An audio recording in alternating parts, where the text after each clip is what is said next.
All right, so I'll download the PDF here, and then we'll get started shortly. 2 minutes or so. So we're gonna do like, do you want to start studying, or you want to talk about how to study?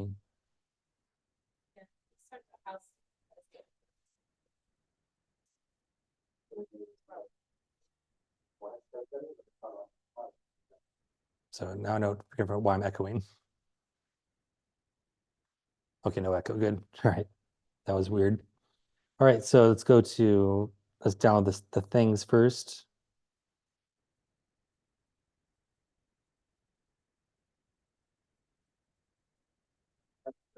Still weird. Hold on.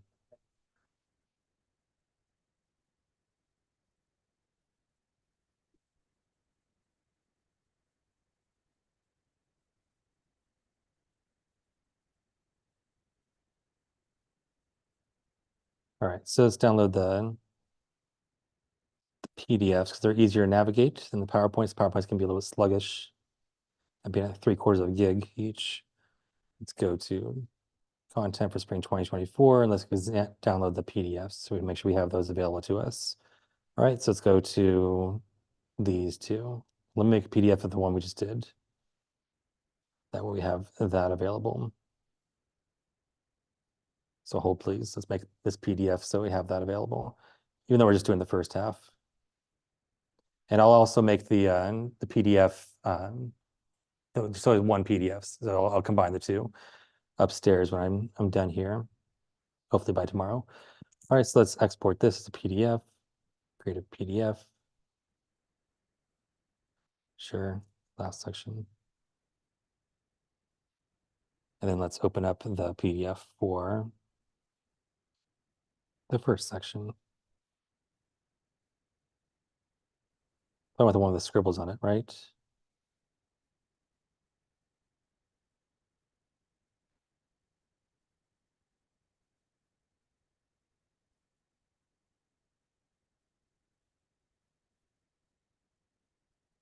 All right, so there's the scribbles there, and let's make sure we have the other one. There's the blank ones, so that makes sense. I sorted that, didn't I? Blank PowerPoints.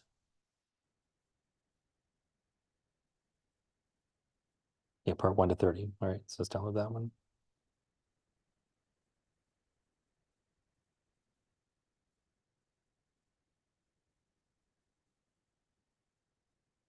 Finish.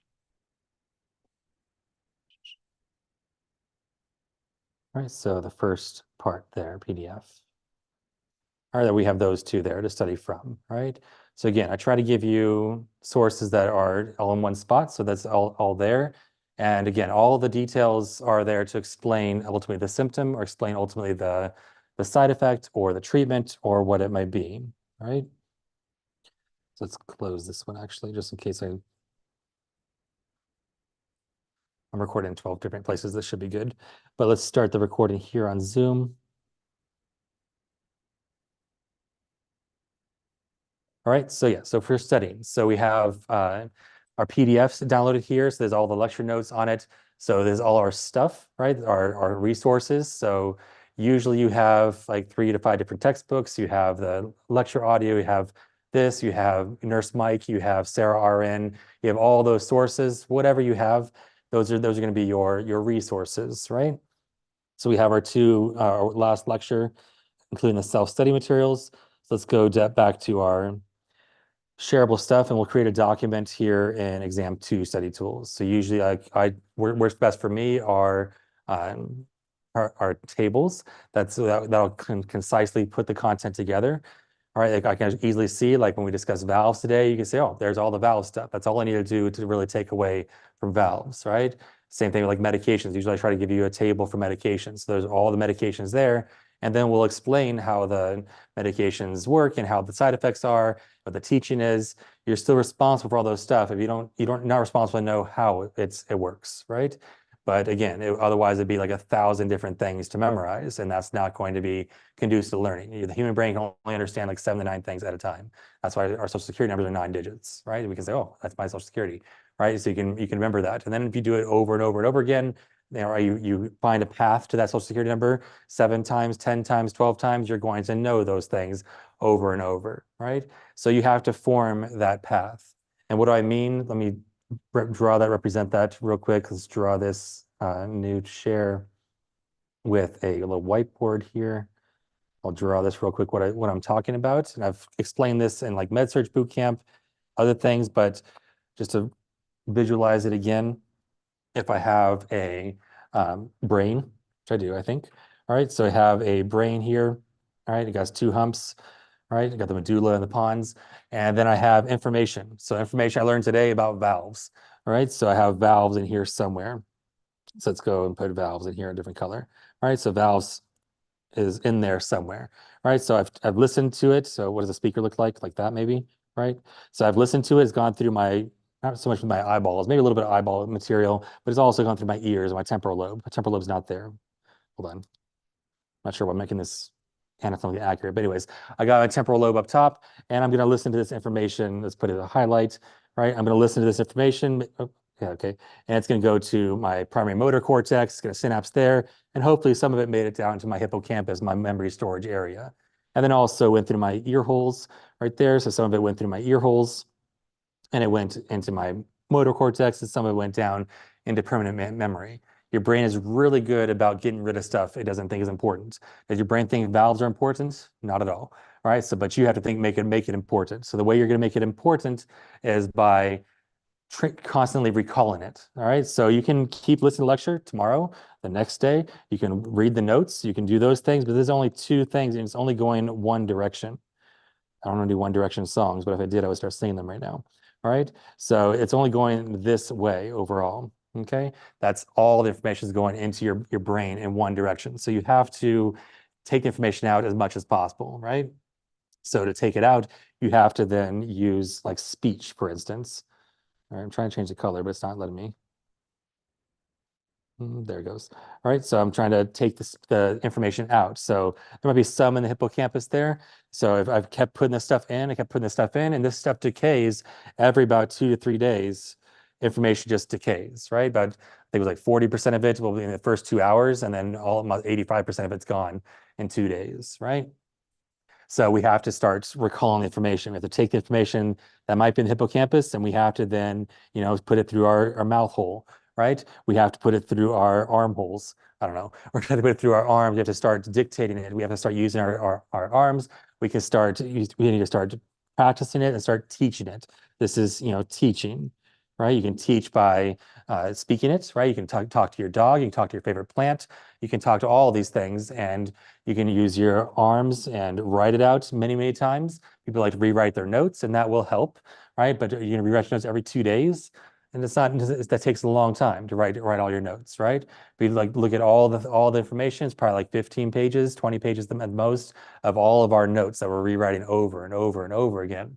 But it's only gonna go so far. That's not going to connect more concepts, because you might have a situation like in clinical, for instance, that was over here that you saw in your occipital lobe, right? You saw your patient, have CHF, and now that is going to then be another input, right? You're going to watch a YouTube video, you're going to watch Grey's Anatomy, and that's going to then have another permanent or another thing to associate. So the more association, the better. The more things you can associate with the concept, the better. You can hear it from 3 different people, right? You can hear from Nurse Mike, Nurse Sarah, Professor Groveman. You can listen to all these different things. But again, that's only doing the audio piece or the visual piece. You need to practice doing the teaching, because now, again, it's like a concert pianist or a concert cellist or a concert double bassoonist. They're not just going to listen to 5 different recordings of their favorite piece. They're going to try to emulate those 5 different things, and they're going to, just read the music 5 different times. That's not going to be a good performance, right? And your performance is your exam score. So you want your exam score to not be 61% of the correct notes. It needs to be 100%, well, ideally, right? It needs to be, 90%, 85%. That way it gives you a lot of cushion for the other percentages later down the road. So you need to teach as much as possible. That's going to start filling the gaps. When you teach things, you're not going to be able to recall everything about valves. You're going to forget 2/3 of it or 1/3 of it. You need to be able to, fine tune that information and forget these things while you're teaching it, because the next time you teach it, you're not going to forget as many things. Like when I taught today, there's a lot of things I missed. And the next, if I were to teach it again on Monday, I'm not going to forget those things I missed. I'm going to say, oh, shoot, yeah, let's also talk about how, I don't know, how one of those valves didn't has sudden cardiac death as a symptom. Maybe I forgot to tell you today. I'm going to say, oh yeah, this, and then I'm not going to forget the next time. And I teach it again on Thursday. I'm going to be an expert by the time I teach it the next time. The last time I taught valves was like 6 months ago. So there was a lot of gaps in my knowledge. I mean, I've treaded this path many times, right? So when Disneyland first opened, they built sidewalks on the areas that people actually walked, found the easiest way to get to the destination. So you need to try to, first it's going to be, cut, thick grass and a thick jungle of information, but you have to start, get your machete out and trying to find your pathway there and your pathway back, right? So your pathway there is like the listening and the reviewing notes, but the pathway coming out are the teaching piece. And then the pathway coming out, it's like you came out and you only remembered like 3 out of the 4 valves. Like, well, shoot, let me go back and get the other bit. You need to be able to practice that as much as possible and try to get the information and recall the information, right? So for instance, like right heart failure symptoms, you can go head to toe, whatever you got to do to memorize it. You could think of a mnemonic like ah head, and then you can do that as many times as you need to. But the more times you do it, the better. The more times you teach it, the better. You can read that mnemonic 12 times, 20 times, but the more times you elicit it and you verbalize it, the more times you're going to get it, right? The more times you're going to, it's like, okay, what are the signs of right side heart failure? Well, I've taught this 3 times. Okay, JVD, splenomegaly, hepatomegaly, GI, nausea, vomiting, diarrhea, and dependent edema. You're done, right? Once you've recalled it that many times, it's going to be very, very fast. And that's just for right heart failure. You have to teach all the other things too, right? So you have to practice those things. All right, does that make sense as far as, practicing the information? Because when you start doing it that many times, then you can understand it, right? Because then, nausea, vomiting, diarrhea can have 6 different symptoms. They can say they don't like to eat. They only ate 20% of their meals. Their intake and output was poor. They're malnourished. Their albumin's low. Their prealbumin's low. They didn't drink all their ensures. These are all the same thing for didn't want to eat, right? Or they had 200 mLs of emesis, or they had all these, they have liver dysfunction. That's the next semester we talk about liver dysfunction. But these are all things you can say for right-sided heart failure, right? Like JVD, you can say their neck veins are swollen. They have 5 centimeters of JVD. They have all the, it looks like the patient's wife reports that they have, swollen neck, right? There's all kinds of things you can say for right-sided heart failure, okay? But there's these different concepts. And when we talk about the different concepts, that's where we talk about the different things you have to know for each disease process, right? I've done this many times, but just to reiterate, right? There's different categories you have to know for interventions, such as medications or treatments or diagnostic tests. But really for disease processes, there's only a few things you know for each one. So if we talk about like CHF, for instance, you have to know the causes, you have to know the symptoms and diagnostic tests. You have to know the treatment, and you have to know the complications. And let's add another one over there is interventions. And the interventions you have to know for CHF. There's a lot of teaching for CHF. They have to teach the ABCDEs. That applies for ASCVD. It applies for ACS, CAD. It applies for CHF. It's going to apply for hypertension on Monday. All these things, that's nice. It's the same thing, it's a ditto, right? That's also going to apply.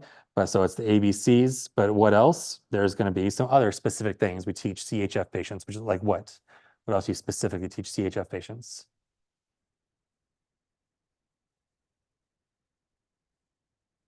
Sign of stroke? So symptoms of exacerbation of CHF. So we know what they look like. We say, oh, they got pulmonary edema. They got, but do they know what pulmonary edema means? So you have to teach them that in layman's terms. So you can teach them the symptoms of the complications, or you can, like we put the slide on when to call 911, right? So when to call 911, you're gaining weight, right? That's a sign of right heart failure, right? So dependent edema or gaining weight, right? So like just right now, I forgot to say gaining weight. The next time I teach you right heart failure symptoms, I'm not going to forget gaining weight also, right? And how much weight. It's like, if I forgot that now, the next time I teach it, I'm not going to forget, oh yeah, 1 kilogram or 2.2 pounds those are equivalent, but how much? They gained 5 pounds, which is like 2.5 kilos or so, right? So they gained 2.5 kilos or they gained 5 pounds, right? That is, in a week, that's not great, right? And if I get it wrong, say, oh no, it's not a week, it's per day. Then you're going to say, oh shoot, that's then you are focusing more and more on the details, right? And that's what the stem of the question has, are the details. They're going to have those things that are specific, right, for CHF, right? I'm not going to teach someone with ASCVD about weight gain. I mean, that's you could put more into the question, like, well, what if they have CHF also? It's like that's you're adding more to the question, right? So 911 things are when to call 911. And that's like the paroxysmal nocturnal dyspnea. They have shortness of breath at night. They can't sleep. That's a reason to call 911. They have JVD. Their neck is swollen. You have to teach them what that looks like. Those are really specific that says they need to seek out help. That is a sign of CHF acute exacerbation, which is one of our important complications if we don't treat it properly, right?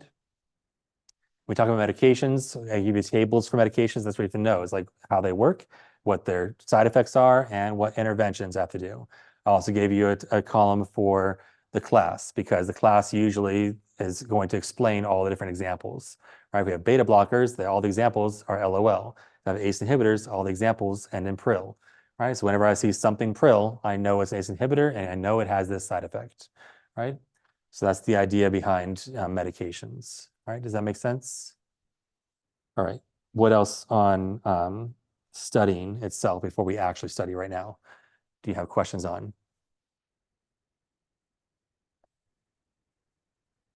The other thing to practice getting information. So in your hippocampus, you have all this information there about valves or CHF or what got valves in there, you got CHF in there, you got ASCVD in there. You kind of put into permanent storage. You're doing active recall every 2 to 3 days. You're actively recalling information because you don't want to be the Saturday before the test to now go over ASCVD again, right? You want to have every 2 days or 3 days or so recapping that information, right? So you make sure that it's fresh in your mind and it's not decaying, right? It has a rate of decay that is very, very quick.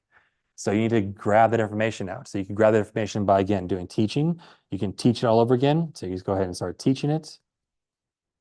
Or you can start doing NCLEX questions, NCLEX style questions. The questions are going to start to grab information. And these NCLEX questions are like Grey's Anatomy episodes and whatever's what Good Doctor, what's a current health drama. Right? I think Grey's Anatomy is still current, right? It's like 27 seasons. All right. I think it premiered when I was in nursing school. Either way, it is, these things are real life scenarios. You're like, oh, I saw that patient before. Now that's a real life experience that you can put into your brain as you read the NCLEX question, you can put it in your brain. And now that's a real life experience. Like, oh, that CHF patient. Oh, that patient with valve disease or that patient, right? So it adds more to your repertoire, I guess I would say, right? So the more NCLEX questions you do, the more time you're practicing the information. So you want to do about 50 NCLEX questions per day. You want to try to get at least 50 per day. And what would be great is do 50 of ASCVD, do 50 of CHF, do 50 of valves and carditis, and now we're back to ASCVD until we get the new information, right? The new information will be hypertension and PAD. So you just rotate it every day, 50, 50, 50, 50. And when it starts getting close to the test, then you can start doing some cumulative ones where it's doing, a certain percentage of each variety, right? So those questions are going to help you with your rate of decay, right? You're going to start every 3 to 5 days, you're going to be recapping all the things, right? It's like, well, I'll run out of NCLEX questions. There's thousands of NCLEX questions out there. As far as sources for NCLEX questions, I don't have, students have been telling me like what source was best for them, but there's a lot of resources on CHF, right? And if that doesn't work, AI can be a help, but sometimes it gives you wrong answers. So then they usually just credits it really quick. But you can grab what I like the transcript from this lecture or from the lectures before, and you can throw that in there and have it do questions based on that content. So that is possible, but there's a lot of NCLEX resources out there. I think I heard one of you guys saying one of you will purchase the login and then it'll be like Netflix. You're going to pass the password around. I'm not sure how savvy they are. I think Netflix is savvy now with the usernames and passwords, right? But it might work. You might be able to get away with it. I don't officially endorse that, but as a poor college student when I was in college, I would have totally done that. All right. Any questions on how to practice these things? You need to practice teaching. And teaching could be, again, teaching your favorite pet, teaching your favorite mirror, right? Writing everything down. or the best way to teach is with a study group. So with a study group, people are going to bring things that you never thought of, right? They're going to bring things that, hey, did you know that this valve had this, or CHF also has this, or this medication is also over here. You're going to start making more connections, and people learn in social interactions. So that's why people that, took college or took high school or elementary school during COVID are not the brightest right now, because of they didn't have that interaction, right? Having the physical interaction and interaction with people is going to have the better outcomes. Okay, so as much as possible, you want to try to teach, right? You want to at least get 3 sessions per week of just teaching, right? And recapping the material, or in having a structured piece to your or structured plan to your study group. All right, does that make sense? Any questions on how to study before we actually study?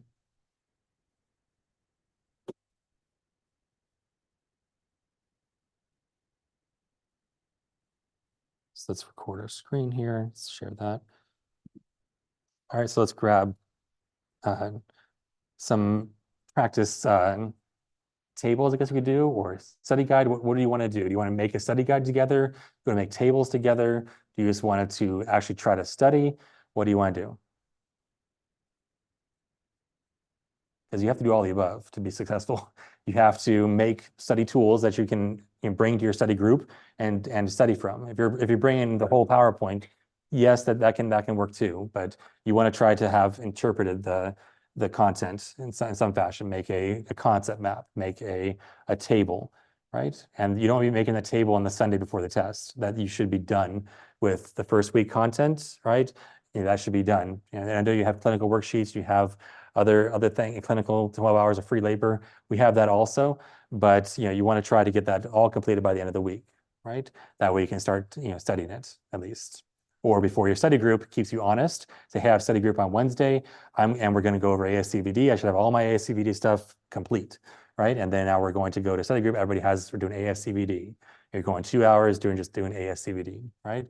So all the things, and all the things are causes, symptoms, diagnostic tests, treatments, complications, and nursing considerations, right? And when you do that, your group should not be more than 3 people, really. So that way, each one of you can teach those things, right? So I should probably do my drawing again. Does that make sense? Or do I have to draw this? All right, so we have a whiteboard here. All right, so here's our whiteboard. We have our people around the group here. We got 3 people, right? We'll make them all blue. Right, got this person here, we got this person here, they got no arms apparently, right? And they're all gonna go up and do something, right? So this person go up and say, hey, I'm gonna teach about causes of, and we're talking about ASCVD in this group right here, right? ASCVD, right? So this person's teaching causes, and they're all teaching it closed note, right? They've brought their notes, they've brought their study materials, but they're doing it all closed note, right? And this person is up there trying to explain all the causes of ASCVD. And there's a lot, so they might miss 50%. And then this person can say, after they're done, they're teaching the group, the person's gonna say, oh, you forgot about metabolic syndrome. Oh yeah, there are those 5 things. And they're gonna say, oh, you forgot about smoking. Let's add that on there, right? And so then you're gonna remember, oh yeah, what about diabetes? That's also a good risk factor, right? So that person can explain all the causes, and the next time they explain the causes, they're not gonna forget those things. So you wanna forget those things during study group and not on exam day, right? And then the next person goes up, and the next person talks about symptoms, right? So this person comes up here, they're going to go up to the whiteboard, and they're going to talk about symptoms of ASCVD. And then they're going to draw a blank, and they can't think of any symptoms. And they're going, oh yeah, it's asymptomatic, right? So they're all asymptomatic. Okay, I'm going to sit down now, nothing else, right? And then the next person goes up and talks about complications, right? I know we skip diagnostic tests, but this person talks about complications. They're going to go through all the complications, and everybody goes up. I forgot to mention, after each session, right? After each person teaches, then they should open their notes. Oh yeah, we forgot about this. We forgot about that, right? And to go through those 5 categories should take per person about 10 minutes, right? That's 50 minutes, all right? And you've all taught it to each other. You can go for round 2 if you want, or you can start, whatever else is. It's like, hey, we really should focus on the lipid panel. That was pretty confusing. So let's go and talk about lipids, or the medications. Let's really do medications now. And you can go through each medication the same way, right? So just each person talks about, I'm going to do statins, right? I'm going to do fibrates. I'm going to do, PCSK9 inhibitors, right? So, and it's like, well, shoot, I missed out doing PCSK9 inhibitors. right? So you could draw straws or whatever you gotta do to separate it out, right? So now you've done all the medications. That probably takes 50 minutes, right? There's 5 medication categories. You did all the 5 categories for ASCVD, and that study group's done, right? In an hour 50, right? And then the next study session is like, well, we're doing CAD. And the next session we're doing CHF. And the next session we're going to do, we're going to start combining them, right? And do a little bit of each. So that's the idea behind study sessions. And you learn better in a group because then you're going to remember your friend who said something very, very stupid. And then you want to say stupid things in your study group. That's the safe place to say stupid things, right? Someone says, oh, isn't, I don't know, can't think of something stupid right now. But if they say something crazy that you guys all laugh about it, then now you're going to have a reason, you're going to have a core memory now not to say that again, right? You're gonna say like, I don't know, like beta blockers for ASCVD. You're like, how's that gonna work, right? And you're gonna then, that's the idea, right? So as you want to try to get things wrong here and not later, okay? And this you're now using all of your senses. You're teaching, you're doing all the things that are not just putting information into your brain. You're taking information out of your brain. It can be very painful, right, to pull that information out. That can be a big struggle sometimes, but that's the idea. And then now that path is getting more and more foot traffic, and then you can actually start laying down cement and try to get that. Now it's super easy. Now the next time you go and talk about causes of ASCVD, you can rattle through them, right? You can even probably get 100% of them, like 5 to 6 times before the test, and you're going to be an expert at it at that point, right? And the test questions are going to help you figure out different ways to ask that, right? So, oh, I didn't realize I could ask it that way. Like, oh, I didn't realize that was also a symptom of this or something, right? So that's the idea behind doing test questions as well, because half the battle of the test itself is test anxiety for one, but also test taking, right?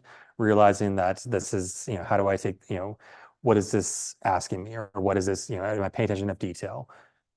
Okay, does that make sense? All right. I'll save all these pictures so you can look at them later.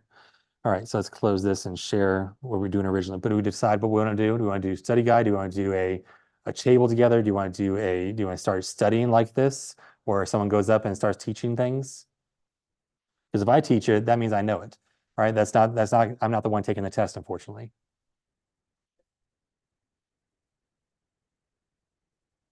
All right. So let's make a study guide, like on a section, right? And then let's teach it to each other, okay? So let's go to a study guide of some sort. So we've created a study guide last semester, so we can just riff off that, or do you want us to create one from scratch?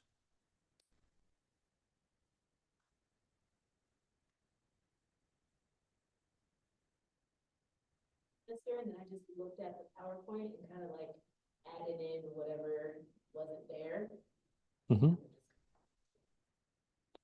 All right, so let's go to last semester and look at the study guide. Again, the study guide we did last semester was also developed in this way. So shareable stuff, and then exam 2 stuff has the same format. And we got a couple study guides here. We've got people still from this class making study guides. So February 12th, let's copy. Oh, that's 2023. Oh, so yeah, okay, never mind. Main study table. This is the table itself. We want the study guide. So where did I put that at? Exam 2 study guide. So you got this person here, March 2nd. Oh, we already got someone doing this one. All right, let's download this one and let's go from that one. I don't want to download it. I want to make a copy. And let's move that. All right, you can do it. I did it, right? Make a copy. Control C, Control V. All right, struggling. So there it is. Okay, so this is the one I just did. Let's rename it real quick so it makes sense. Let's call this Spring 2024. Student version. Copy, copy, copy, copy, copy. Okay, and let's move this student version over to our current Spring 2024 session. All right, Spring 2024, 2023, exam 2. Let's see if that's correct. Spring 2024. Shareable stuff, exam 2, stuff. All right, let's move it there. All right, so let's go find it.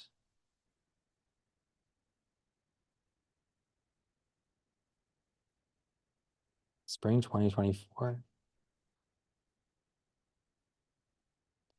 So exam 2, right? And then we'll do our study guide here. We'll make this bigger so we can see it. And we'll compare to our PowerPoint to make sure we're doing the right stuff. All right, let's fit this here. All right, so what are the, oops, pen, I might need this, I don't know. So where do you want to start? What do you want to go over specifically? Do you want to start from the beginning? You want to start from the middle going out? Do you want to start from the end going to the beginning? What are you feeling?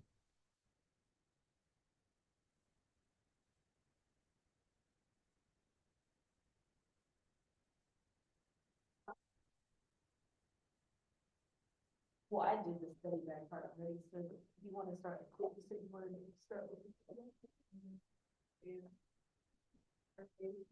So ASCVD from the beginning going out, or what? Middle, beginning, or end of ASCVD?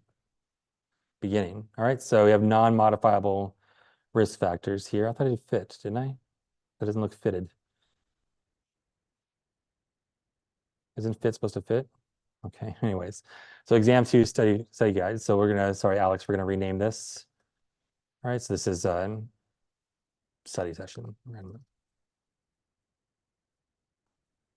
All right, so it's a little bit big font for me. I don't know, I like a little smaller font. Either way, so we're looking at causes, right? Causes of ASCVD. And you can separate that non-modifiable and modifiable. So non-modifiable, you can come up with some cute mnemonics or try to get at least like the top 3 things from each one. That's going to help you out the most, right? So your goal when you're teaching this to your people is to teach at least 3 things, right? And then you're going to start, the other little things will kind of percolate in, okay? So these are going to be the same thing for every disease process. It's gender, sometimes as a risk for disease. It's very rare where, not rare, but there's some things where it's not going to be gender related, right? Like breast cancer. Males are not going to get breast cancer. Okay. All right, females put you at risk. That's not going to be on the list, right? But there are certain things where certain races put you more at risk, certain genders put you at more risk, certain ages are more at risk, and certain things are like where the age has like a bimodal distribution where just young and old get it. Middle-aged people don't get the disease process. Whereas this is, as you get older, you get ASCVD, right? And socioeconomic status, genetics, those are all going to play a role, and then non-modifiable, okay? Anything specific on this? And again, I'm not going to test you on statistics or things like this unless it's like significantly, like it significantly affects Hispanics, significantly affects this group or gender or such, right? There's, I mean, when we talk about like estrogen and like osteoarthritis and osteoporosis and measures too, then I was like, yes, women, they are highest risk, right?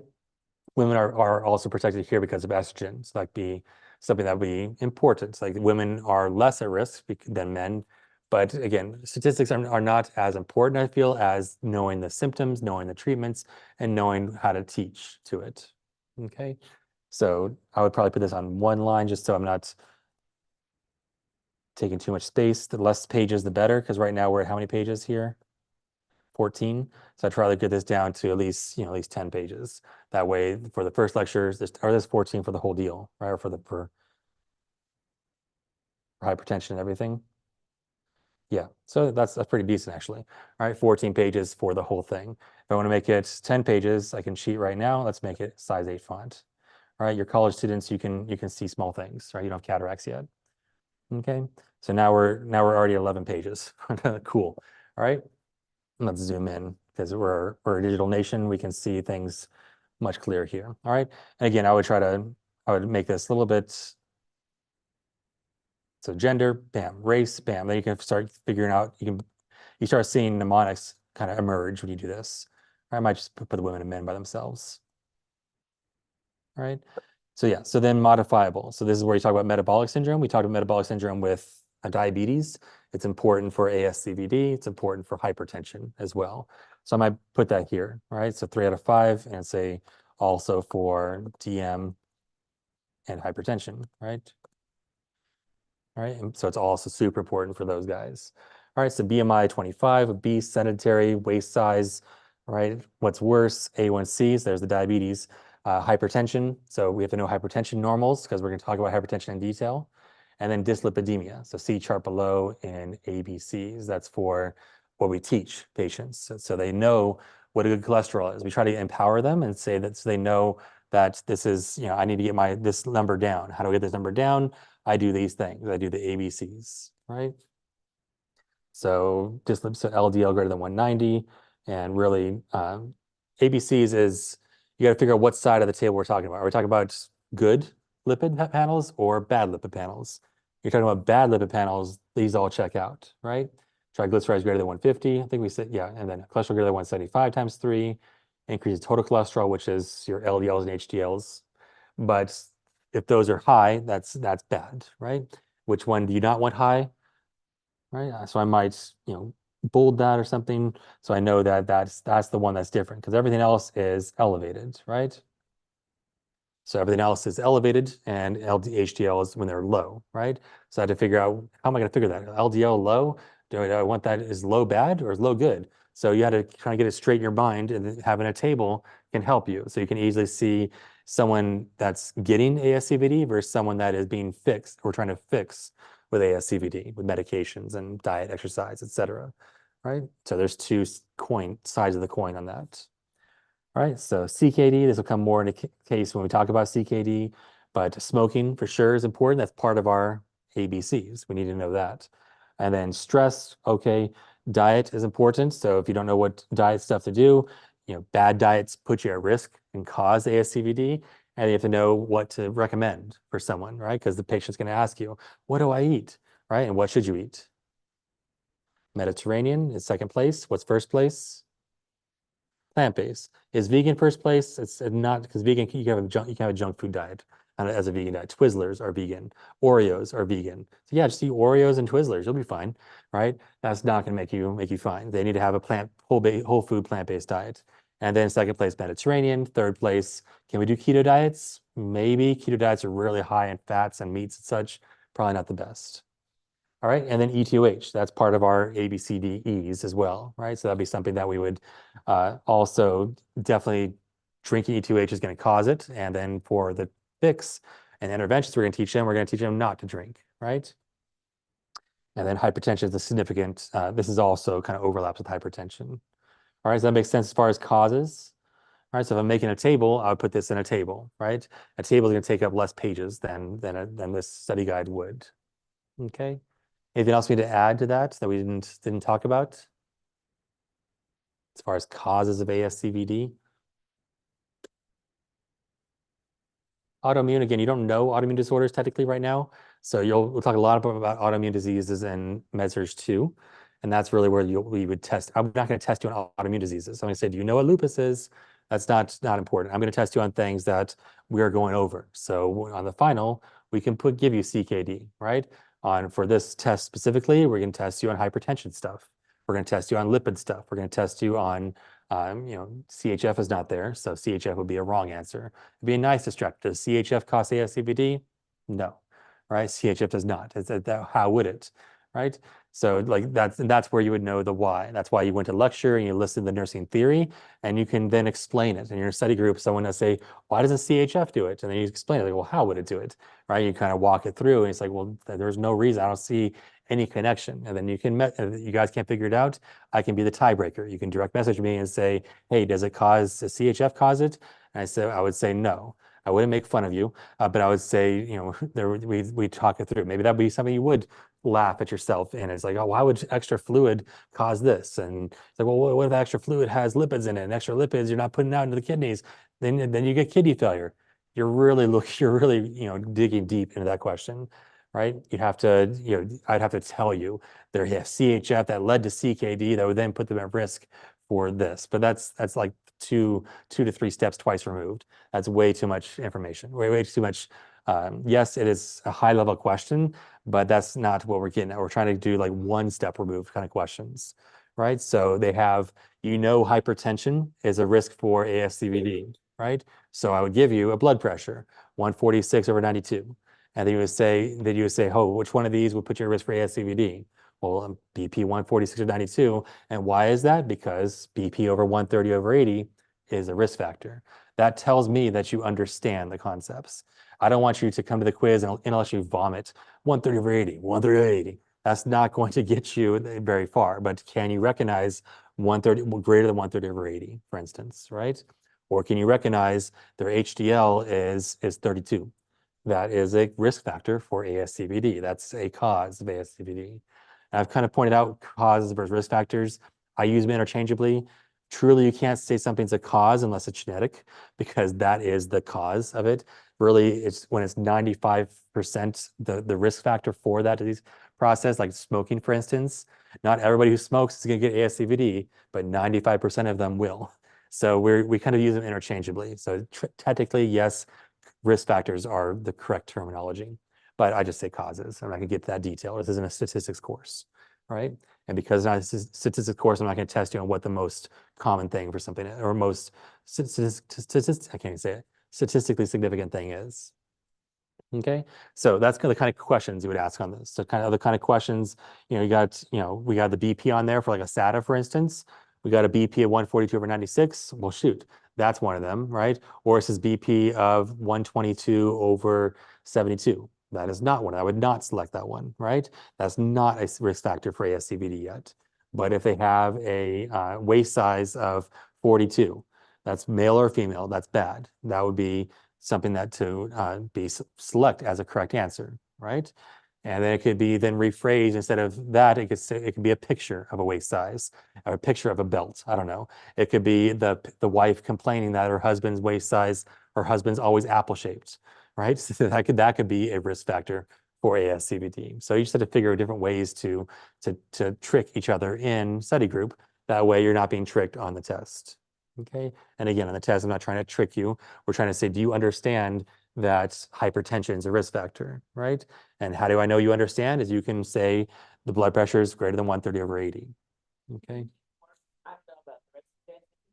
More questions like that. Because I feel like for me, I'm able to regurgitate this information. Like if you ask me to go to the board right now and write down everything I know about ASCVD, I could write down all this stuff with no problem.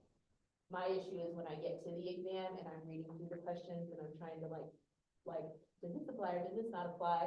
I think that because the wording is different and because obviously I'm having some test anxiety, then I'm not able to pick out the alternate versions of the information that's there.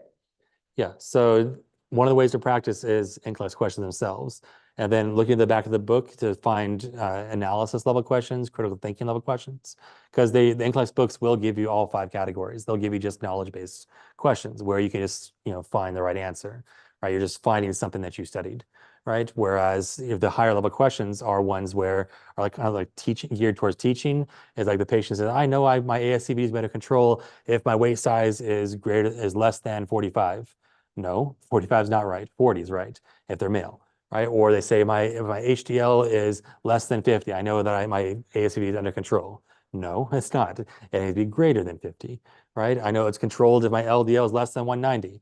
No, you have ASCVD, and for LDL, it should be less than 70, right? If they have ASCVD. So yeah, that's the piece with that. So as far as that's in study groups that you can do that, and then of course that's the whole purpose when I share the test questions or for you guys to write questions in class as well. Is are you write high level questions where you have to think about the answer. You're not just trying to select a correct answer from the list. Right, those are knowledge-based questions, unfortunately, and that's not the NCLEX is going to ask you, and that's not what I'm going to ask you.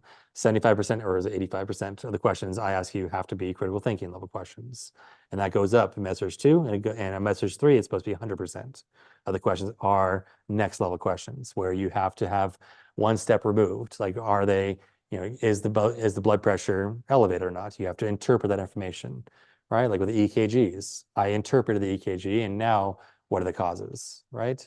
I'm not going to do a twice removed. I'm not going to say interpret this and then the extra steps, right? It's going to be at this level, we're just making one step more to interpret the information. All right. Does that make sense? So NCLEX questions will help you find was it interpretation of the data. And then, of course, the new next gen questions now are case studies. We flip through like 3 tabs of information, and you say, and you look at the lab sections, like, oh shoot, these labs are all messed up. All the lipids are this way and that way. And you look at the vital signs tab, and the blood pressure is super high. The heart rate could be high. Is the heart rate related? No, heart rate's not related. So you're not worried about that. The stats might be 80, 91%. That's a distractor, right? Low stats are not, or hypoxia is not a risk factor for this, right? But then you look at the history and physical tab, and it says they're a smoker for 20 years. Well, shoot, that's a risk factor, right? They're a female and they're 85 years old. Well, age is a risk factor, and being female over 65 is a risk factor, right? So all those things add up. Like my mom, dad, my best friend's dog, and all these people have ASCVD. Well, shoot, now you have a risk for ASCVD also, right? So that makes sense. That's kind of another level question. Then you're interpreting data. You're going through the chart, those tabs, and you're interpreting that data. And then you're saying, and then it says, which one of these things put them at risk? Their age, this, or this, right? Was it their age, their blood pressure, or it might say vital signs. So and you're like, well, shoot, well, the SAT and the heart rate don't apply. You're looking too much into it. It's like the vital signs are the vital signs. Are those vital signs abnormal? Yes. Which does one of those vital signs put them at risk? Then that is the right answer. Okay. All right, so we'll move on as far as complications. Usually when I study, yes, I did the PowerPoint slide, like I kind of move things around because it made more sense narratively wise to explain complications. But these are symptoms. These are symptoms of complications. And again, you haven't learned about stroke yet, so we're not going to test you on stroke just yet. For the final, yes, we can test you on stroke, right? Because now you know ASCVD for exam 2, and we're going to teach you stroke for the last exam. So we can make that connection that ASCVD is a significant risk factor, and complication of ASCVD is stroke. But right now, we're going to focus on heart stuff. We're going to focus on vascular stuff, right? So heart CAD, that's going to be a significant complication, right? So the patient has, which one of these causes of CAD, which one of these the patient says, hey, why do I have ASCVD, right? Or it says, why did I develop this coronary artery disease? Why did I develop this heart attack, right? Why do I have stable angina? Or why does it hurt when I walk around and get to the mailbox? I got chest pain. Well, let me look through your lab, sir. And you look through the lab and say, well, the reason why is because you have ASCVD as in your history, right? That's what's contributed to this. So you're connecting those dots, right? So then renal stenosis, again, kidneys are for the last exam. Periphery, though, on Monday, we'll talk about peripheral arterial disease. That's a significant complication of ASCVD. Okay, so, and if I was making this table, this study guide, I'll try to, I just like formatting thing is like an OCD thing, I guess. I want to make sure that I would kind of put like the description on the same line, and then the next step would be some symptoms maybe. Okay, vascular wise, we're going to talk about vascular stuff for this. We're going to talk about hypertension as a significant risk factor for, significant risk factor is ASCVD for hypertension. And then hypertension has its own complications, right? And including hemorrhagic stroke, but that's more of a final question, right? For the final, what causes stroke? ASCVD does, and hypertension does. Those two things cause strokes. And ironically, ASCVD is the precursor to both. I thought I was charging for the last 10 minutes or last 20 minutes. So anyways, so that's your complications. So if you're doing a table, you would then kind of put those in the complications section. If they don't fix their lipids, then they are at risk for these complications because the symptoms of ASCVD are asymptomatic. They don't have symptoms, right? So then pathogenesis. So and we don't even know how it happens. We just know that these are the results of that, that disease process. So all this stuff here, I'm not going to test you on. I'm not going to test you on all the little, is it a foam? Where's the foam cell at? I'm not going to, that's not something I'm going to test you on, but I will test you on LDLs. I'll test you on HDLs, right? We'll test you on collagen because when we talk about Monday, the coag cascade and collagen, that is something that is important. And we need to give antiplatelet agents or anticoagulants, depending on the disease process. Okay.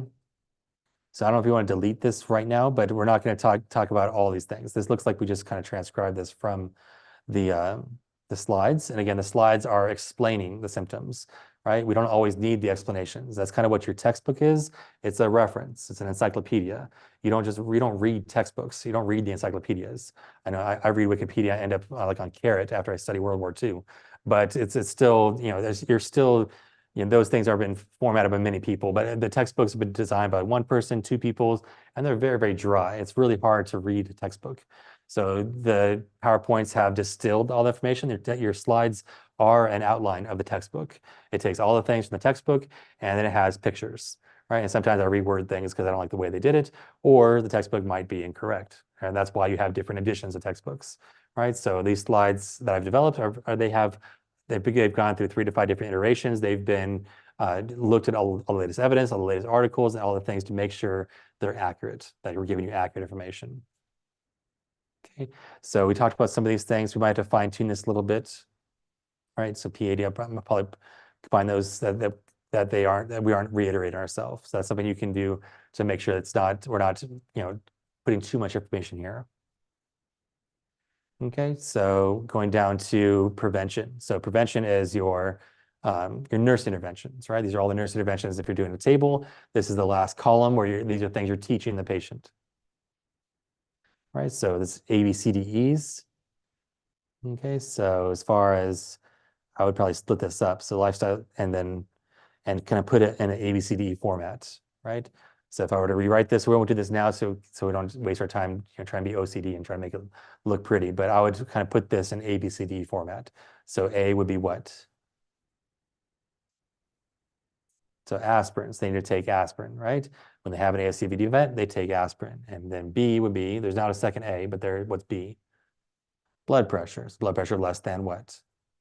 130/80. And then C is cholesterol. And then you can spend our stuff on cholesterol, right? Increase HDL, and I probably put the number there. I want the HDL greater than 50, right? And then I want the LDL less than 70 for teaching, right? Greater than 190 means you have ASCVD, right? But once they have it, you got to get it under 70, right? And then we got a small c, right? Which is what? Cigarettes, right? Taking cigarettes away, all right? And then D and so forth, right? So we separate those out, D for diabetes, D for diet, and recommend a current diet, all right?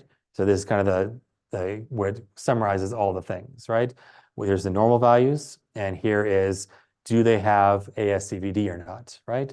If they have ASCVD, when do they have ASCVD? When those numbers are abnormal, right? But if you're going to fix some of the ASCVD, that LDL changes. It has like three different versions of itself.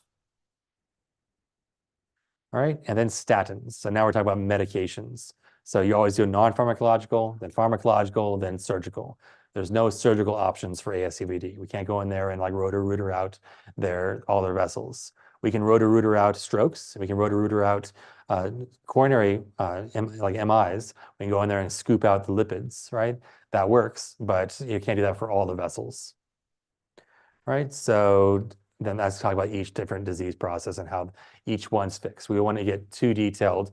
We'll talk about how to fix CAD later, right? And then your medications. So these kind of lend themselves to tables. So you can easily see differences. You can see which ones affect muscles, which ones affect the liver, which ones need a friend to come with them, which medication needs another medication to prevent side effects. So niacin needs aspirin to help prevent side effects from occurring. I didn't even charge the computer I set over here. All right. So yeah, so that's the idea, is you want to kind of figure out what's different about them, because medications can make your eyes glaze over because they all have the same last name. They're impossible to pronounce. So you have to try to pronounce them. That's the first step to understanding medications, unfortunately, is can I pronounce it correctly, right? And you're not going to pronounce it to yourself silently when you're reading it. You're to yourself over and over and over and doing flashcards over and over and over.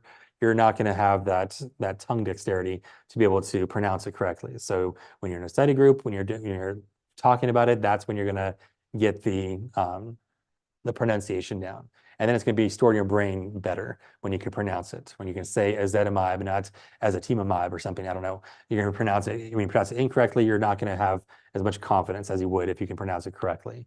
You're going to have more confidence over the material if you can pronounce it correctly, I guess. Right? The big one that gets tested on every NCLEX ever is statins. Guarantee you're going to have a statin question. right? How many times can you ask a statin question? Maybe 3 different ways. There's not many things you can ask about statins. You can ask about the side effects, and then really you can ask about the monitoring. And that's really just another way of asking about the side effects, right? If they have liver damage, how do I know they have liver damage? They assess the AST-ALT, or the AST-ALT is elevated. Am I going to test you on normal AST-ALTs? No, that's next semester when you learn about liver dysfunction and AST-ALT elevations and what 2x or 3x times an upper normal limit is. That's not for this semester. Right? Right now, you should know that AST-ALT is elevated, right? Or I have liver dysfunction. But again, liver dysfunction symptoms, that's next semester. So next semester, we could ask you, you have liver dysfunction, which one of these medications might be causing it, right? And we could give you symptoms of liver dysfunction. But right now, we're not going to do that to you. But tendon rupture, that's easy to test on. Patient complains of tendon rupture. And that's of Achilles tendon. They're exercising and their tendon ruptured. Like, which one of the medications might have caused it, right? So then you would say, well, that's statins, right? So we can reword that, not just say tendon rupture. We might say, hey, I felt something pop in the back of my leg wrists, right? And that caused a extreme pain. I couldn't walk anymore. What do you think happened, right? So that was a tendon rupture. And they could say, I'm sore all the way up and down my legs as well. That's myositis, right? That's a muscle ache, muscle inflammation. Okay. So, and rhabdo again is next semester as well. So I'm not going to have you assess that, symptoms of rhabdo, but I say their creatine kinase is elevated. That's a function of muscle function. And then also CK, we mentioned in lecture as well, is also from another medication, right? Those are fibrates, maybe. Yeah, fibrates. So you can say myositis, right? Check CK. So that's what you would, and then you can ask a question in your study group, hey, which 2 medications you check CK on, right? You're saying, oh, fibrates and statins. Well, a higher level question is patients on rosuvastatin and patients on gemfibrozil, what lab would you monitor? Well, I will monitor the creatine kinase because I know that's one level removed, right?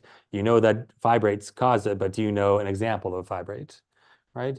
Do you know an example of a statin? And that's why, or an example of an HMG-CoA reductase inhibitor, right? So those are all in statins, which is nice, okay? And all the fibrates have Fib in it somewhere, right? Ezetimibe is ezetimibe. There's only one of it, and same thing with niacin, okay? All the bile acid sequestrants, they all have chole in the name, right?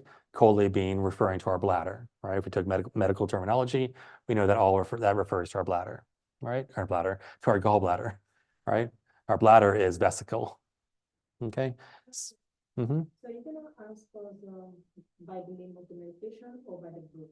Mm-hmm. You can do both. Either one, yeah. Okay. So if it's by the group, that's 15% of your test, which is your knowledge-based question, right? Where you're just spouting out information. Which one of these causes anal leakage? And you say fibrates do, right?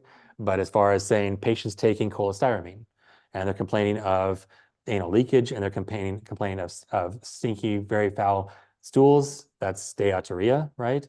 So that they would say, well, yeah, which one of the medication, or I should probably ask, which one of the medications would it be? Or you can reverse that and say, patient is going to take in gemfibrozil, and which one of these important side effects would you mention in the discharge teaching? I would mention anal leakage. I would mention steatorrhea, right? And would I mention about liver damage? No, and liver damage is not a risk factor. Would I mention a risk of diabetes? No. Would I mention risk that you got to get their eyes checked every 6 months? No, that's statins, right? Does that make sense? So you got to figure out different ways to ask the questions. And if your creative juices aren't flowing, that's where NCLEX questions can be. When you look at NCLEX book, you go up to a question about lipid management medications and lipid drugs. There's not many ways they can ask the questions. Right? They're going to ask and they might find a way to, oh, that's an interesting way to ask it, right? But there's not that many ways you can ask questions on this. All right, so that's medications. Did we just copy and paste? What happened? Why are they there twice? All right, so I'll let you figure that out. I'm not sure why they're there twice. Interventions are there again. So this would be the benefit of creating this from scratch. But that's, this doesn't take much editing. It might take 5 minutes to edit this to make it more fine-tuned. So it makes more sense. Okay, and again, get rid of the fluff. We don't need that. And some people might like the fluff, And I recommend putting the fluff here, right? So let's say BP 130/80, I would put down the rationale. I usually put like a quick rationale. Why do I want the BP less than 130/80, right? Why am I teaching them this? How am I going to remember that for next time, right? You can say high BP leads to ASCVD events, right? ASCVD events and hypertension complications. I could give detail and write down all the different complications it could be, but this is just like a quick reminder that that's the reason, right? And if I gave you like a reason and like, why would I figure about LDLs? Why does the LDLs decrease? I could put down the reason there, right? I could put the rationale, the MOA, the mechanism of action. Like, why does ezetimibe do this, right? Why does it decrease cholesterol? Well, I can say, well, it's going to block the absorption of cholesterol in the gut, and that's why, right? You want to put the rationale behind these as much as possible when you're doing tables and you're doing kind of study guides. You want to put rationales, like a quick little blurb of what's going to get you there, right? Otherwise, it's just, again, a list of symptoms, a list of side effects, a list of complications. You want to try to have the rationale as much as possible as well, but don't let it overtake it. Usually I'll put like I'll put it in italics, for instance. That way, when I'm studying this, I can then focus on right? I can focus on prevents reabsorption of bile. Okay, that's what bile acid questions do, right? And then those are the examples up top, and then side effects, anal leakage. There it is. Okay. All right, what else? We got, that's ASCVD, right? Those are all the things. We talked about the causes, we talked about the symptoms, which is none, and we talked about the complications, which is a lot, and then we talked about the treatment, which are medications. Well, then treatment is also non-pharmacological. And really that kind of double dipped on our interventions, right? Interventions are to teach the non-pharmacological recommendations, right? What are some other non-pharmacological things? Not much. It's like teach the preventable causes, teach the side effects of complications, or teach the possible complications. But we want to try to fine tune as much as possible. We're not reiterating, right? Otherwise, it's going to get like right here, we're going to copy it 2 times, right? So that's not beneficial. We're going to try to make it as streamlined as possible. Make it 10 pages or less, right? That way, when we're done here, what page are we on? Page 2-ish. Or are we on here? Page 4 already, but we copied maybe 3 pages. So 3 pages is ASCVD. So it's easy to digest. Okay. So that's the idea behind this is developing the study tools. The next step is bringing this study tool to your study group and interacting with it as much as possible, and then editing as much as possible. Right? You can say not CHF, right, and not this and not that, or yes this, and then you get the rationales in there. And you try to fine tune the information as much as possible. Okay, so is that what you want to do next? Is try to interpret this, or okay? So that's ASCVD. So then we would close the notes, and then we would go and try to teach the information close note, right? So who wants to do it close note? We lost all our participants on Zoom. They can draw on the screen if we needed to. Just we draw on the whiteboard, it's not conducive to Zoom, unfortunately.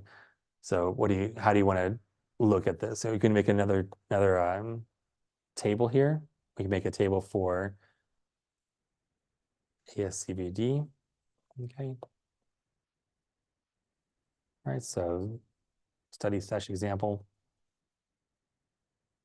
All right, so then let's go ahead and put a table in here real quick. Table, let's make it 6 slides. If you want to log into this, and that way you can put some stuff in there. All right, so we're doing ASCVD, right? Why is it all the way over there? I don't know. All right, so why is it all the way over there? That's going to frustrate me. Anyways, all right, so we got ASCVD there, then we got causes right here.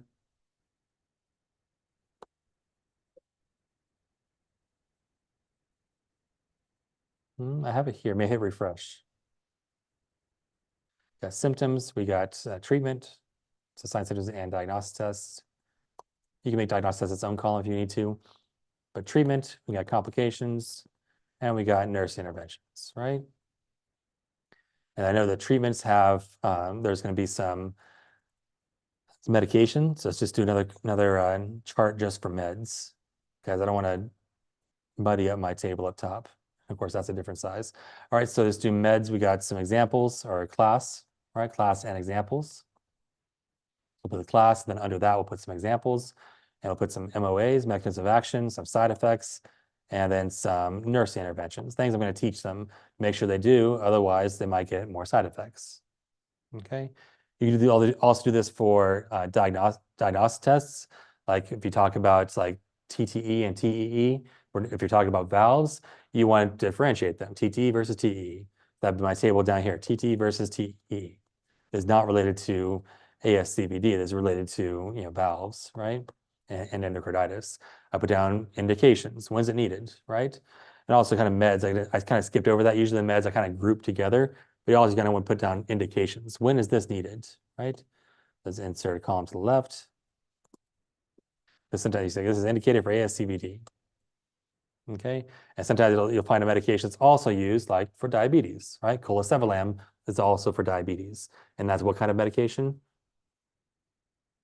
It's a bile acid sequestrant, right? So that's an example of colesevelam is also used in diabetes. So you say ASCVD, ASCVD, ASCVD, but this one's also different, right? It also plays for both teams. Okay, so it's easy in tables. You can easily differentiate things and see consent, yes or no. You can make your own columns for like TT versus TE. Painful, yes or no, or TTE, yes or no. Is it used for indications? TTE is used for everything. TEE is used for infective endocarditis 99% of the time. Yes, it's used in open heart surgery, but you're not going to get to that too when you get to MedSearch 3 and talk about open heart some more. But yeah, for our purposes, that's indications. For TE, is pretty much only if the echo shows infective endocarditis, right? Or shows vegetations, I should say, right? And then you have complications. What are complications of a TTE? Absolutely none. I got extra KY jelly on me. That's not a complication, right? So none. And what about complications for a TEE? Well, that's going to be, they could get hypotension, right? So let's do that. So I'm just not talking out some people are audio learners, other ones are not. So let's just do this real quick so I can visualize. So we're talk about we're in our valve section here, right? Let's put a little horizontal line to make it look nice and tidy. I'm going to do this format so I can view page format. Because this is bugging me how it's a different shape. Anyways, I'll let it bug me. Anyways, this is our valve section here, right? So we're doing TTE versus, and this is our kind of past all of our different valves, aortic stenosis, aortic regurg, all those things. That was up top, and we're going to differentiate those things. Now we're talking about TTE versus TE, right? So we got TTE, got TEE. Like, what the heck does that stand for? So let's spell it out. Transesophageal. I can't spell transesophageal. Right, transesophageal, and then again, I can use my power of the internet and make that nice and big and make it uppercase, right? And then transesophageal echocardiogram, right? Echocardiogram. All right, well, so TEE is transesophageal echocardiogram. And I could put down indications, right? When do I need to have a TTE, right? TTE, heart stuff. Anything heart related, TTE. It's guaranteed it's going to be there, right? And we can put down results over here, right? So results, what can I get from it? I like to use my little extra, because if I do the regular indent, it takes too much space. So I like to insert the little symbol here, insert symbol, symbol, symbol. Why can't I see it? Image, chart, bullet, special characters. That's why it's not called symbol. So let's put a bullet point here. It's the format, because then like make my formatting gigantic. All right. Oh, nope, don't want you. All right. So we want to have what can you get from an echo? What are some results I can get? I can get a EF. Don't know what EF stands for? Ejection fraction, right? And then I could put down I could put some other specifics here if I wanted to, like it's, EF less than 40% is, right, HFrEF, right? And then HFrEG, nope, HFrEF, right? EF greater than 40%, EF greater than 40%. There we go. All right, that's HFPEF, right, or HFpEF. All right, that way I can kind of get some application for this. I want you, there it is. Other thing to get from an echo, I can see if vegetations, right? But it's like 380p. And that rationale might make sense to you, might make no sense to you. So you can then, if that makes no sense to you, you can say fuzzy, right? Not great, right? But a TTE is going to show you vegetations, right? It's going to show something is suspicious. It can also show you the clots are there. It can show you for wall motion abnormalities, wall motion abnormalities. And we said that was for MIs, right? And also shows you have myocarditis. We'll show you that stuff, right? So this is what an echo's utility is, right? And hopefully, when I have my table on MIs, I'm going to put on my echo, I'm going to show echo shows wall motion abnormality, right? So put echo colon wall motion, WMA if you're fancy, or wall motion abnormality. And under HFrEF versus HFpEF, I'm going to put down echo shows this, echo shows that, okay? So going back to indications, TTE is everything heart, right? TTEs or 2D echo, I'll put down all the different things it's called, right? I can even put the procedure itself, like how the procedure is done. I can put that on there. I might put it underneath here because I got it, right? So it's just KY jelly. It's not really KY jelly, it's ultrasound jelly. Ultrasound jelly and probe, right? You also need a practitioner that can do it, and you need a cardiologist to interpret it. But that's basically the procedure. What's the procedure for a TEE? They have to be consented. They have to do a sedation. They have to then get a huge scope, right? And then I have to then do recovery, and I have to make sure they don't have hypotension. That's a whole production, right? And if that doesn't make sense, I can go ahead and grab a picture of a TEE procedure. Okay, so we can then get some visual, make our stuff fancy here, right? Let's copy this image here, make my table look nice and spicy. Over here, let's go over here, it's bam, TEE, right? And I can put a 2D echo on there as well, right? So indications, this is when I see, whoops, let's get my other one here, my clipboard there. All right, so I have a 2D echo or TTE shows vegetations, right?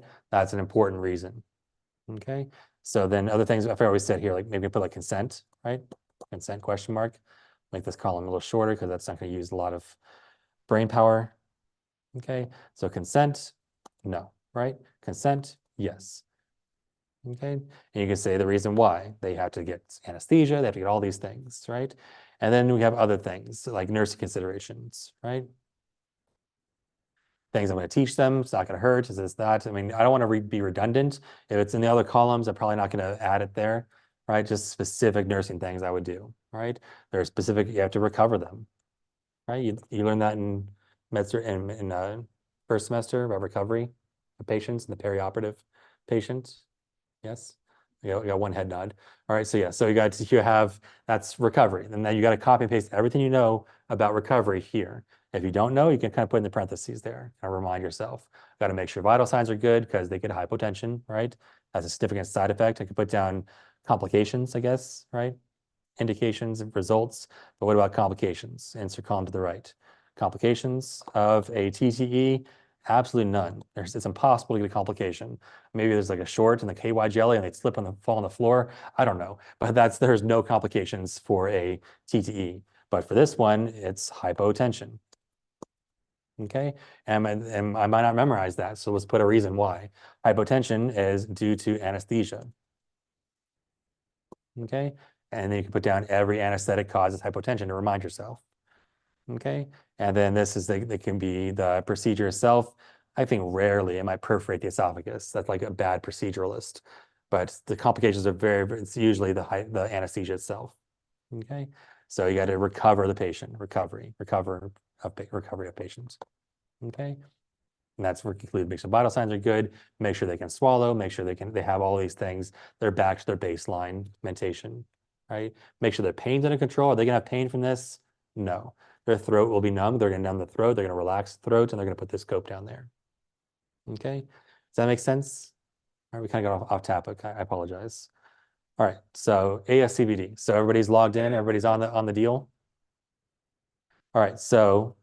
And we're in the future now. We could take all 5 of us and we all could do a section, right? And then recap later. But let's just do it one at a time. Who wants to volunteer and put their stuff on the line? Who wants to start typing? It's up to you. Sure, let's do causes. All right, so causes. All right, so you're going to go through. So you're like you going up to the whiteboard and you're writing down your causes, right? And good. We can separate the non-modifiable. Yeah, go. You can write it. Mhm. All right, so you have non-modifiable and modifiable, and you're going to tell in your group, "Shh, I need. It's my turn to shine. Let me do my stuff," right? Because you're going to have those people in your study group who are going to start be talkative. They might not get invited next time. It's like, where are you guys at? I don't know. We slept early, and they run into a Panera Bread. It's like, oh, this is awkward. No, let's see if this one works. Otherwise, I got some. Oops. Thank you.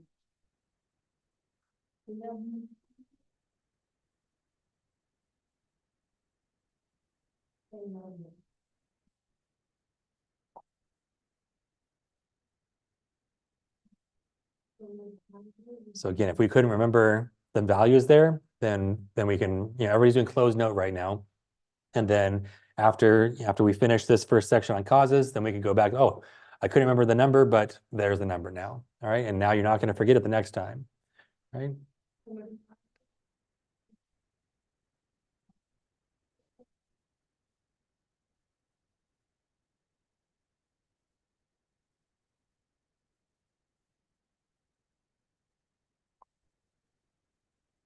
When there's a lot of things like this is when it kind of lends itself to mnemonics. You come with your own crazy mnemonics there, and you can start putting some mnemonics here. You can say, there's my mnemonic here.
All right, we're doing good.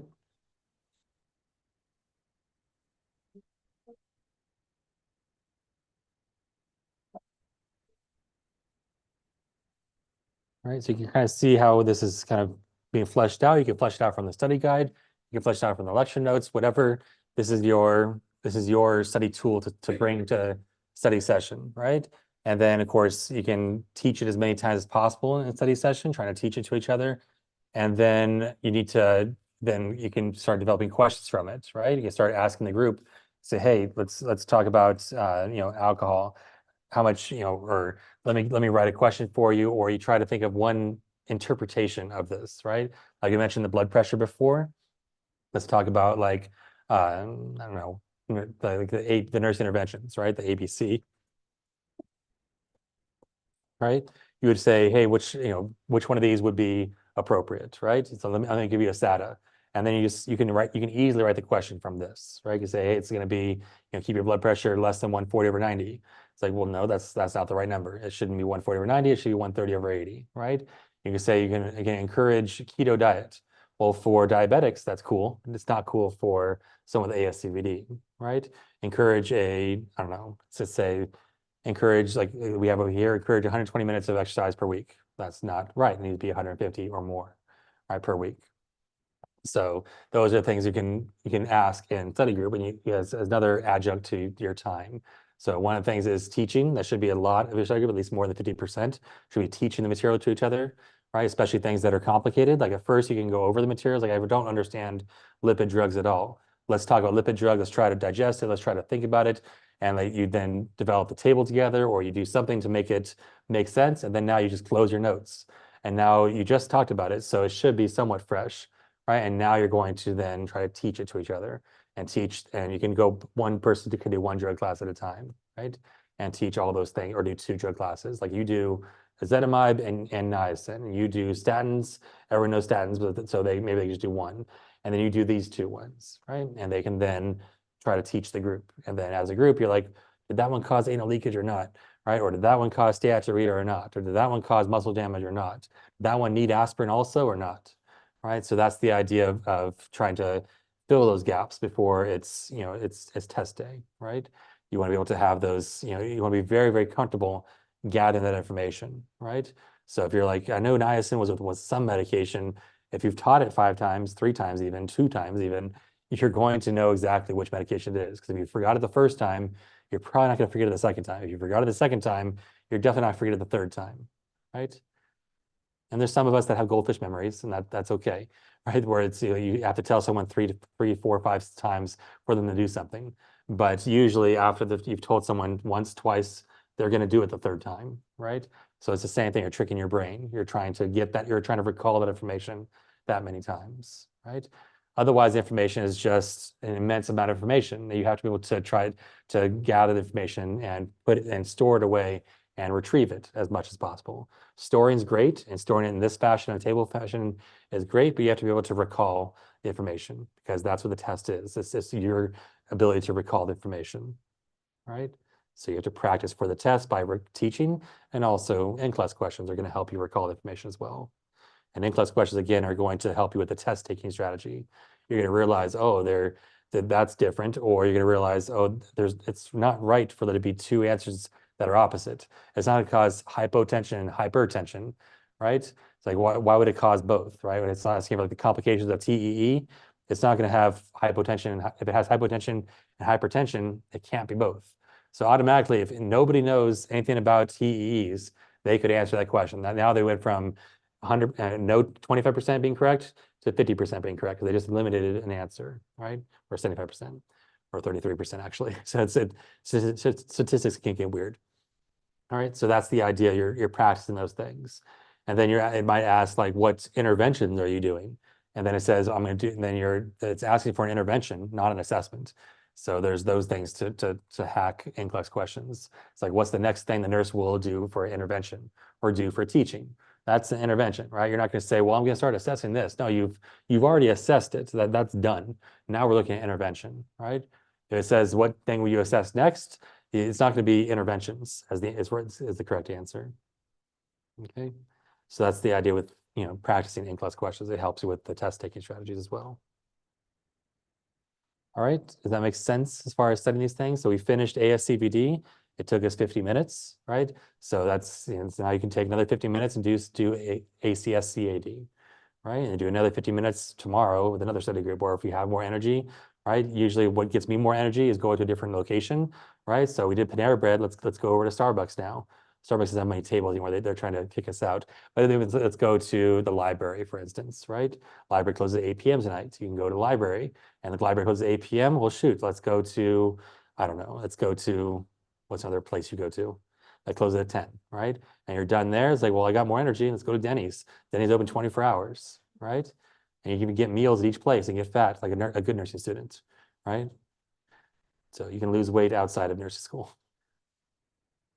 So that's the idea. And then you probably covered, and you can have different study groups. Like when I was in nursing school, I bounced between study groups. I was in like 2, 3 different study groups, right? It's going to different ones and trying to fill in my knowledge gaps. And someone there is like saying, hey, did you know about this and this? Like, nope, didn't know that at all. Let's add that to my list, and add it to my table, and add it to my concept map, whatever it might be. Or maybe I brought something. It's like, you know, the reason why you have this, like, shut up, Aaron. I don't want to hear anything you're talking about anymore. Right. It's like you're telling me too many rationales. I just don't want to know the symptoms. But that's the idea, is that you're getting that information and you're trying to get to the right answer every time. All right. So I put the rationale here, like why aspirin, right? I put the rationale. Aspirin is going to prevent those embolic events, or those thrombotic events, I should say. It prevents, it's antiplatelet because of and you put all the reasons why, right? We can't figure it out because when you get the rationale, as adult learners, we need to know the rationales, right? We're not kids anymore. We can memorize our times tables. We don't have that capacity anymore. It's gone, right? So, but nowadays you need to have the rationale to get to the right reason each time. Okay, any questions on how that works? Those are my suggestions to interpret the information and to understand information, right? And then again, the test anxiety I can't help you with. All right, you do as much as you can to calm yourself before, right, to prevent you from making silly mistakes, but zeroing in on the STEM to make sure you're identifying what is this question asking me, and making sure you're selecting the answers, you're not misreading something and not changing your answers, right? Hear a lot of people mumbling after the test, oh, I should have changed my answer. It's like, that's what we always tell you, don't change it. Right? Don't change it unless something brand new came to mind. Like you thought the question was asking about TTEs, but all of a sudden you say, oh shoot, it said TEEs. Now that's a good time to change your answer, right? Because that changes gears completely. One is not painful, no complications. One has complications, right? So, and again, the test can ask you either one. I'm not going to ask you both, right? It's going to ask, if I want you to test you on TTE versus TE, it's going to be one question. And what question could it be? It's one of these questions here and this content here. That's all I could ask you. There's not much out there on TTEs versus TEs. Okay, we're not getting detailed into like the pressures and the LVOT and RVOT and all the other fancy things you can get from an echo. We're testing on basic things. Do you know, as a nurse, are you able to teach the patient the right thing, right? So like your patient's getting a TTE today, you tell the patient, hey, you're going to go down for a procedure. I'm going to get a consent drawn for you, and you're going to be very sleepy afterwards, and you could get hypotensive. So I'm going to take your vital signs over and over, and the echo tech shows up. We're here for a TTE. The patient's like scared out of their mind. It's like, oh, you taught the wrong thing. So that's why we're testing you to make sure you teach the right things as well. Right? It's going to get you to have confidence, but also it's going to teach you and have the patient have confidence in you. But it's also going to make sure you know what's the right thing to do. Okay. So that's the idea. There's not many things we can ask you on TTE versus TE, but that's something we need to ask you.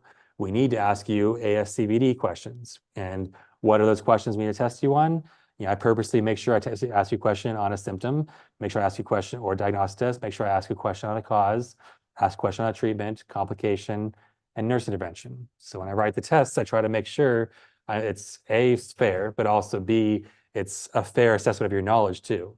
I'm not going to ask you 12 questions on valves, right? I'm going to ask you one for each valve, definitely. I don't know if I'll do two, probably do one for each valve, and then another question on echoes, and then maybe another question on treatments, right? Because the treatments are the same for all the valves. There's a few caveats here and there. Okay. For ask about endocarditis, myocarditis, pericarditis, probably get you one each, right? Because there's a lot more content with ASCVD and CHF. I try to make sure if I'm going to give you all this material for CHF, which is only like 8 slides, whatever it is, right? That's still a lot of content, right? So I'm going to probably ask you on each one of the things. What are the causes? What are the symptoms? What are the diagnostic tests? What are the treatments? And what are the interventions, right? And then treatments. Well, shoot, now that 18-20% of your test is meds, right? Always students say, why'd you ask so many med questions? Because you have to get tested on meds, unfortunately, right? So meds are going to be on the test. I'm not going to not get tested on meds. Same thing. It's like people say, oh, I never got to studying this or studying that. You have to study it all, right? I'm not going to be asinine and say, read your book or you have to know everything. I will tell you what you need to study. I say, yes, there's, please study this section and these are the things you need to study, right? So, and you can always ask me, do I have to really know all the pro-BNP levels and which age is which one? Is it 50 to 75? Is 900 or this one's that one? Like, no, all you got to know is pro-BNP elevated, right? For CHF. That's it, right? I'm not going to get into all the super small details. And even if I did, I would then give you those numbers. I would tell you patients this has that. And if you did study that and did know that, it's going to give you a boost. You're going to say, oh, now I know that that's definitely probably CHF. The pro BNP is 2400, and they have this echocardiogram that shows this and that and that. You're kind of putting I'm giving you all the pieces to put you down a certain pathway to the right answer, right? For, like I said, with valves, I'm going to give you where you hear it the best. I'm going to give you when you hear it the best, or systole or diastole, and I'm probably going to give you a maneuver. And then if you don't know anything about maneuvers, or it's super confusing, but you do know the other two, you should get to the right answer. Okay. If I tell you it really has a lot of chest pain, only really one of them has chest pain as a symptom, right? So it's easy. So when you put in a chart form, you easy to see, oh, chest pain right there. You're going to highlight it. That one's different. And I test you, and the NCLEX tests you on things that are different, right? They're not going to test you on things that are the same unless they're asking a static question, unfortunately, right? So then those ones you have to do like true, false. You have to say, well, is this true or not for this disease process? True or false for this medication? True or false for this diagnostic test for TT or TE? Okay. All right. Does that make sense? Does that instill confidence or less confidence? Like, oh, there's so much to do now. Okay. So yeah, so your goal is, again, like for the MedSurg Bootcamp, if you didn't listen to that, you can listen to that. And that kind of says many things we talked about today, except it has pictures instead of my scrolls here. So it's a little more tidy. But again, you need to have, you got to plan it out. You got to get a planner, you got to use your phone, whatever, to plan these things out to make sure you're not getting behind. You don't want to be doing these tables on the Saturday before the test. You only have one day to study, right? So you should, by yesterday, whether you were, Thursday, Friday clinical or Tuesday, Wednesday clinical, you should have all your stuff done for ASCVD, ACS, or CAD and CHF. All that stuff should be completed.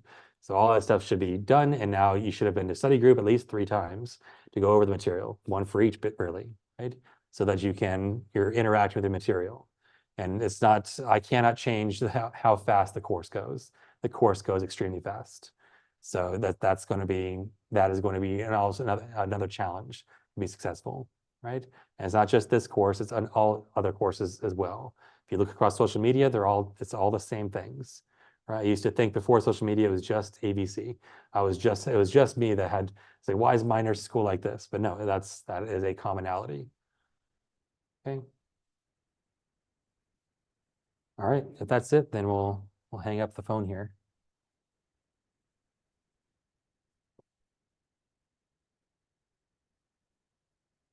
Stop.